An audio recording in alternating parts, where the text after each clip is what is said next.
Dear students, Assalamu alaikum.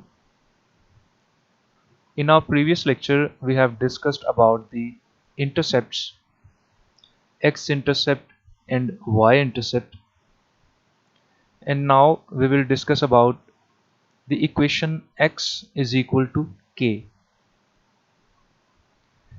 अब इसको understand करने से पहले रिमाइंड करें कि लीनियर जो टू वेरिएबल लीनियर इक्वेशन थी उसकी स्टैंडर्ड फॉर्म क्या थी.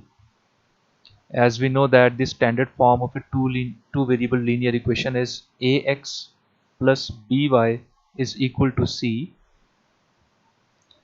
अब यहां पर देखें इसमें जो कांस्टेंट्स हैं a, b and c, in constants में से जो b कांस्टेंट है अगर इसकी वैल्यू 0 हो, यानी if b is equal to 0, then this equation will become a special case. यानी अगर आपके पास कोई टू वेरिएबल लीनियर इक्वेशन दी हुई है और उस इक्वेशन में जो y का कांस्टेंट है b उसकी वैल्यू 0 है, तो वो इक्वेशन एक स्पेशल केस होगी. अब स्पेशल केस क्या है उसे अंडरस्टैंड करते हैं. अब हम एज्यूम करते हैं जी हमारे पास ये जो एक लीनियर इक्वेशन है जो स्टैंडर्ड फॉर्म गिवन है, इसमें हमारे पास फॉर एग्जांपल b 0 है, तो इस इक्वेशन को हम रीराइट कर सकते हैं कुछ ऐसे that ax plus 0y is equal to c. b की वैल्यू हमने 0 पुट कर दी. अब ये इक्वेशन हमारा एक स्पेशल केस बन गई है. अब इसे हमें पता है कि y की कोई भी वैल्यू अगर हम यहाँ पर एज्यूम कर भी लें तो वो 0 से मल्टीप्लाई होके 0 ही हो जाएगा, तो इसलिए हम इसे यहाँ पर नहीं भी लिखते तो कोई फ़र्क नहीं पड़ता. तो हम इस इक्वेशन को कुछ यूँ भी लिख सकते हैं that ax is equal to c. वो जो प्लस 0y था वो हमने एक्सक्लूड कर दिया क्योंकि y का कांस्टेंट ही 0 है, y की जो भी वैल्यू रख लेंगे उसमें 0 ही हो जाना है, तो हमारे पास एंड रिजल्ट यही बचेगा ax is equal to c. अब अगर इसे हम फर्दर सिंप्लीफाई करें, यानी सिंप्लीफाई करने का मतलब है कि अगर हम x को इक्वेशन की एक साइड पे सेपरेट कर लें, उसके लिए जो x के साथ a कांस्टेंट है वो मल्टीप्लाई हो रहा है इक्वेशन की दूसरी साइड पर डिवाइड कर दें, so we have x is equal to c divide a. अब यहाँ पर ये c और a दोनों ही कांस्टेंट्स हैं, c भी कांस्टेंट है और a भी कांस्टेंट है, और c डिवाइड a, ये जो c डिवाइड a है अगर हम इसे k एज्यूम कर लें कि जो c डिवाइड a होने से जो वैल्यू आती है उसे हम अगर k का नाम दे दें, तो हम इस इक्वेशन को कुछ यूं लिख सकते हैं that x is equal to k. तो ऐसी इक्वेशन, ऐसी टू वेरिएबल लीनियर इक्वेशन जिसमें b 0 हो, तो उसकी अल्टीमेट फॉर्म क्या बन जाती है x is equal to k. तो दैट इज वाई हम इसे स्पेशल केस कहते हैं. अब स्पेशल केस, इसमें स्पेशलिटी क्या है? स्पेशलिटी ये है कि y की कोई भी वैल्यू हो, आपका x हमेशा क्या रहेगा, k के इक्वल रहेगा. यानी x का आंसर हमेशा क्या आएगा, जितनी वैल्यू k की होगी. k कैसे कैलकुलेट होता है, c डिवाइड a करने से. तो c डिवाइड a करने से जो वैल्यू आ रही है x की वैल्यू हमेशा वही आएगी, आप y कुछ भी एज्यूम कर लें. तो ये स्पेशलिटी है स्पेशल केस में. तो जिस टू वेरिएबल लीनियर इक्वेशन में b कांस्टेंट जो है वो 0 होगा, उस लीनियर इक्वेशन को हम x is equal to k की फॉर्म में भी लिख सकते हैं. अब फर्दर इसमें अगर हम देखें तो अपनी बेटर अंडरस्टैंडिंग के लिए हम इस इक्वेशन को कुछ यूं भी लिख सकते हैं कि x is equal to k है. x प्लस अगर हम y को मेंशन करना चाहें तो y का कांस्टेंट b जो है वो तो 0 है इसमें, तो x प्लस 0y. अब जो x के साथ कांस्टेंट था a, वो तो इक्वेशन की दूसरी साइड पर c के साथ डिवाइड हो चुका है, वो तो k में कन्वर्ट हो चुका है. अब ये जो y के साथ कांस्टेंट है b, वो तो 0 है, तो x plus 0y is equal to k. तो x is equal to k लिख लें या x plus 0y is equal to k लिख लें, एक ही बात है. इसका मतलब यही है कि आप यहाँ पर y की वैल्यू कोई भी एज्यूम कर लें, 2, 3, 7, 5, -6, आपकी वो वैल्यू 0 ही हो जाएगी, 0 से मल्टीप्लाई होगी, और नेट रिजल्ट क्या बचेगा, x is equal to k। यानी जितना c डिवाइड a करने से आपके पास k की वैल्यू आ रही थी, x उसी के इक्वल होगा। तो इस इक्वेशन को यहाँ जो हमने लिखी ऊपर, ax plus 0y is equal to c, यानी ऐसी टू वेरिएबल लीनियर इक्वेशन जिसमें b कांस्टेंट जो है वो 0 हो, ax plus 0y is equal to c, इसे हम यूं भी लिख सकते हैं x plus 0y is equal to k, या इसे हम यूं भी लिख सकते हैं x is equal to k। ये इसका स्पेशल केस है क्योंकि इसमें b 0 है। अब फॉर एग्जांपल यहां पर जैसे हमने पहले कहा कि this linear equation is special in this sense that x equals k regardless of the value of y, कि y की ये जो इक्वेशन है ax plus 0y is equal to c, जिसमें b 0 है, इसमें आप y की कोई भी वैल्यू एज्यूम कर लें, x का आंसर क्या आएगा, जो k की वैल्यू होगी। और k की वैल्यू कैसे कैलकुलेट होती है, c डिवाइड a करके। तो हम इसे चेक कर लेते हैं एक एग्जांपल के through. For example we have a linear two variable linear equation 2x plus 0y is equal to 12। अब इस लीनियर इक्वेशन में हमारे पास अगर कांस्टेंट्स को अलग करें तो कांस्टेंट a जो है वो क्या है 2, कांस्टेंट b जो है वो क्या है 0, जिसे मैंने हाईलाइट कर दिया, और कांस्टेंट c जो है वो क्या है 12।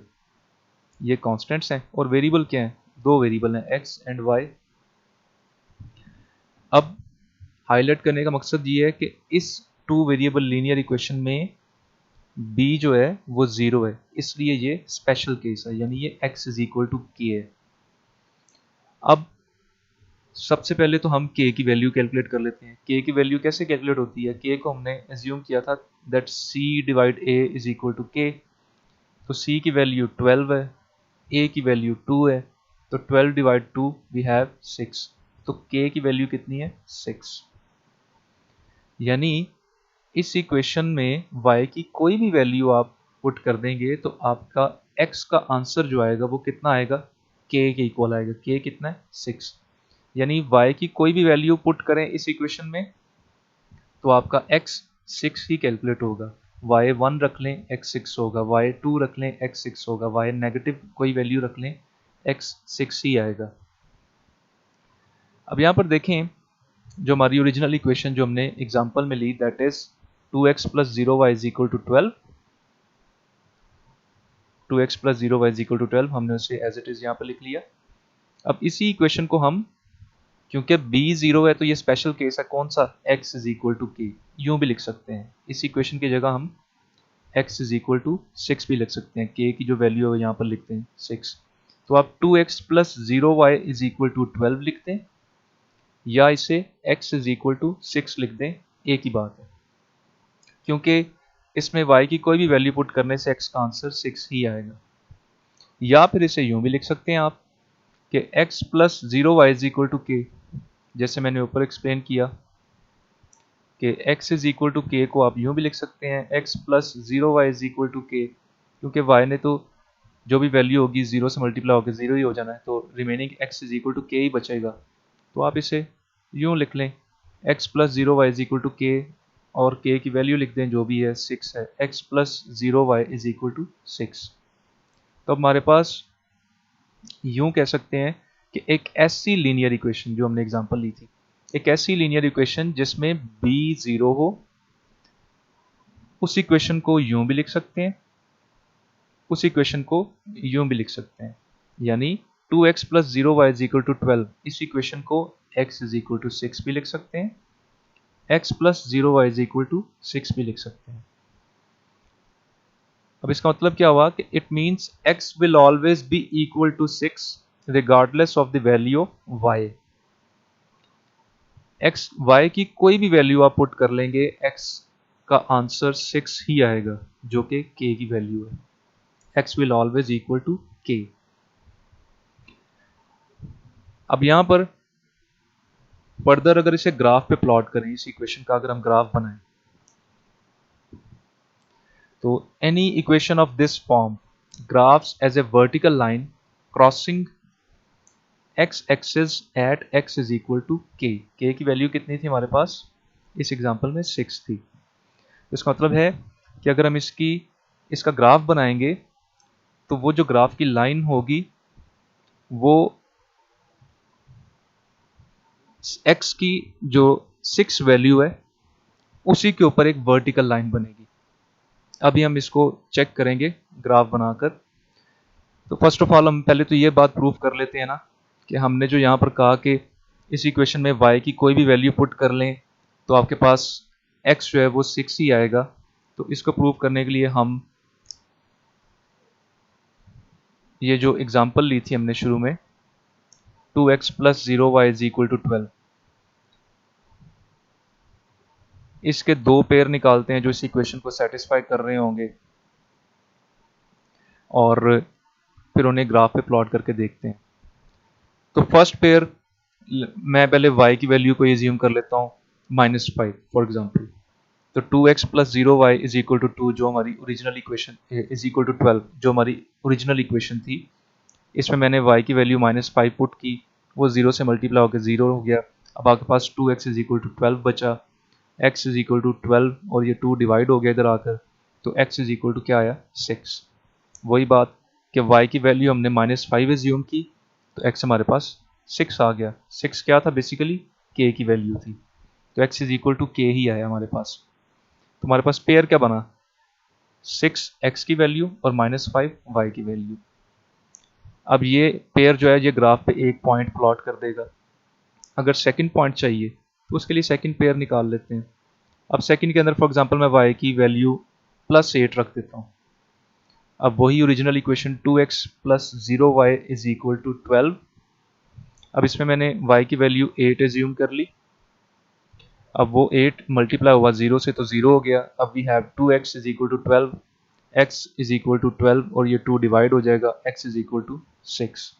तो y की वैल्यू 8 एज्यूम करने से भी हमारे पास x कितना आया 6 ही आया। तो पेयर जो नेक्स्ट बना वो क्या बना x की वैल्यू 6 एंड y की वैल्यू 8। यहाँ पर देखें फर्स्ट पेयर में भी -5y एज्यूम करने से x 6 आया और सेकंड पेयर में भी 8y एज्यूम करने से यानी y की वैल्यू 8 एज्यूम करने से x 6 आया। यानी वो बात तो प्रूफ होगी कि आप y की कोई भी value, it means x will always be equal to 6 regardless of the value of y। यानी इस इक्वेशन में आप y की कोई भी वैल्यू एज्यूम कर लें तो x कितना आएगा 6 ही आएगा, क्योंकि k की वैल्यू क्या थी 6 थी और b 0 होने की वजह से x हमेशा k के इक्वल ही रहेगा। अब हम इसे ग्राफ पे प्लॉट कर लेते हैं। हमारे पास एक पेयर है 6 एंड -5, x की वैल्यू 6 एंड y की वैल्यू -5।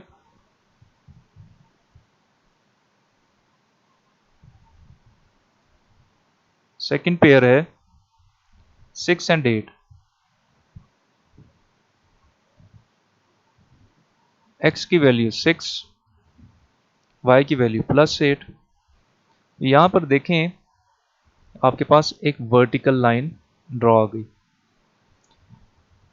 अब जो हमने वहां पर एक नोट देखा था कि any equation of this form means ऐसी 2 वेरिएबल इक्वेशन, लीनियर इक्वेशन जिसमें b की वैल्यू 0 हो, graphs as a vertical line crossing the x axis at x is equal to k।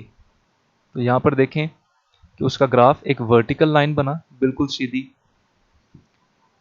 और वो x एक्सिस को, ये जो x एक्सिस है इसे कहां पे क्रॉस कर रहा है, कहां पे टच कर रहा है एग्जैक्टली 6 के ऊपर, और 6 किसकी वैल्यू थी k की। तो ये बात तो प्रूफ हो गई कि any equation of this form graphs as a vertical line crossing the x axis at x is equal to k। तो in a nutshell we can say that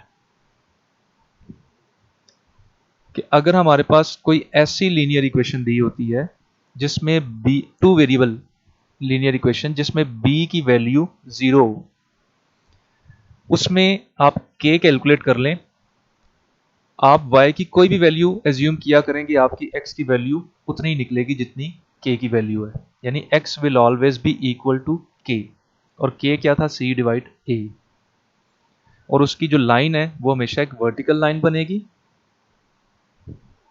और वो x एक्सिस को उसी k की value जितनी है उसी जगह पे उसे क्रॉस करेगी। k की वैल्यू इस एग्जांपल में 6 थी तो उसे 6 से ही क्रॉस करेगी।